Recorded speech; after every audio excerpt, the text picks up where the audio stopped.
अकाल मृत्यु क्यों होती है? क्या है अकाल मृत्यु का कारण?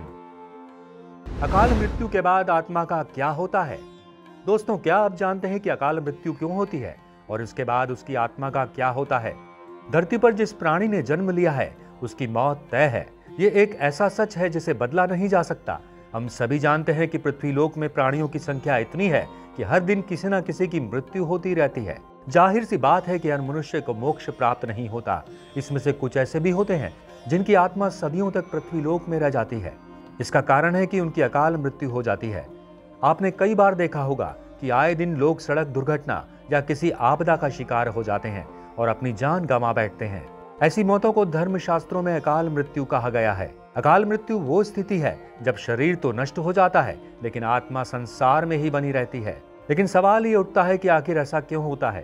अकाल मृत्यु के पीछे क्या कारण होता है और इसके बाद आत्मा का क्या होता है? आइए जानते हैं दर्शकों। साधारण मृत्यु के बारे में तो हम सभी जानते हैं और समझते हैं, लेकिन अकाल मृत्यु का विषय ऐसा है जिसके विषय में कई बातें कही जाती हैं। गरुड़ पुराण के 7वें अध्याय में लिखा गया है कि अगर कोई प्राणी भूख से तड़प कर मर जाता है या किसी हिंसा या जानवर के कारण मृत्यु हो जाती है या फिर जहरीला पदार्थ सेवन करने से या फिर पानी में डूबने से अगर किसी मनुष्य की मौत हो जाती है तो ऐसे मनुष्य को अकाल मृत्यु की श्रेणी में रखा जाता है।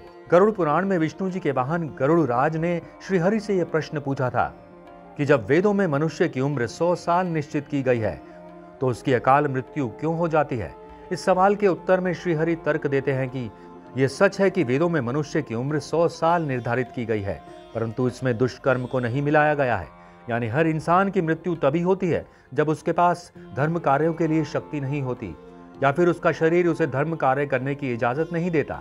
इसके अलावा जब कोई इंसान अपनी इच्छा से धर्म कार्यों को त्याग देता है तो पृथ्वी पर उसके जीवन की अवधि कम होती जाती है। देखा जाए तो हर इंसान का कर्म होता है, उसका धर्म होता है और ऐसे इंसान की मृत्यु तब होती है जब उसके पास अपने इन कर्मों को निभाने की शक्ति या इच्छा नहीं होती। इंसान की उम्र भले ही 100 साल हो, लेकिन अपने कर्मों के जरिए वह अपनी उम्र को खुद ही नष्ट करता चला जाता है। वेदों का ज्ञान ना होने से मनुष्य जान ही नहीं पाता कि वह कब कुकर्म करता चला जाता है। दरअसल अचानक मृत्यु होने की वजह से मनुष्य की इच्छा, कामना और तृष्णा बनी रहती है जो कभी पूरी नहीं हो पाती। ऐसे में शरीर तो नष्ट हो जाता है लेकिन आत्मा का मोह नहीं छूटता। इस स्थिति में अकाल मृत्यु वाली आत्माएं अपने परिजनों या जीवित लोगों को कष्ट पहुंचाती हैं और अपनी मनोकामनाएं पूरी करने का भी प्रयास करती हैं। गरुड़ पुराण में बताया गया है कि प्राकृतिक मौत से मरने वाले मनुष्य को 3, 10 या 40 दिन में उसका दूसरा शरीर प्राप्त हो जाता है, जबकि अकाल मृत्यु वाला व्यक्ति भूत, प्रेत, पिशाच, कुष्मांडा, ब्रह्म, राक्षस, बेताल और छत्रपाल योनि में भटकता रहता है। उसकी आत्मा को आसानी से शांति नहीं मिलती। आपको बता दें कि अकाल मृत्यु में आत्महत्या को सबसे निचले दर्जे पर रखा जाता है। तो दोस्तों, आज की इस वीडियो में बस इतना ही। मिलते हैं अगले वीडियो में एक नए टॉपिक के साथ। नमस्कार।